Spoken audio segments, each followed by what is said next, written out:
දාන්න බෑ. ඒකේ ඉන්න අනිවාර්යෙන් ඒ අන්න ඒකෙන් තමයි කොපියක් දාන්න කියලා කියන්නේ. කොපිය අනිවාර්යෙන් එවන්න. ඊට පස්සේ වෙන ආයතන වලින් ලෝන් අරන් තියෙනවා නම් අපි අරගෙන මේ අවස්ථාව විශ්ලේෂණයක් බැලුවා.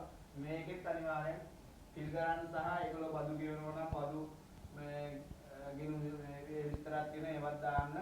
නිවාස ණය, මුද්දලික ණය, ස්ටෙප් පත් වල වෙන මේ කේස් තියෙනවා. ඒ ඔක්කොම බලලා ෆිල් කරන්න. அதாவது இது வந்து கஸ்டமரோட பேங்க் டீடைல் பேங்க் இந்த பேங்க் இந்த கீழே அக்கௌண்ட் நம்பர் ஆர்டர் பேர் அதே போல இது அவங்க நிறுவனங்கள் லோன் எடுத்திருந்தாங்கன்னா அதில் பார்த்து அதை ஃபிட் பண்ணிக்கிறீங்க පොදුවට මේක මොකුත් නැතුව තමයි මේක ගොඩක් වෙලා ගොඩක් දෙනෙක් මේක නැහැ. ඒ කියන්නේ කුරුඳුනේ ණයක් ගන්න අපෙන් තමයි கொடுக்குங்க කුරුඳුනේ ණය අපෙන් තමයි තරත්තක් කරලාම ණය අරගෙන ඔය පටන් ගන්න ණය අපෙන් වගේ තමයි இந்த டீடைல்ஸ் ரீடர் இந்த டீடைல்ஸ் கட்டாயம் பார்த்து போடுங்க யாருமே எங்கட கம்பெனி தான் நான் ஃபர்ஸ்ட் நான் லோன் எடுத்துமா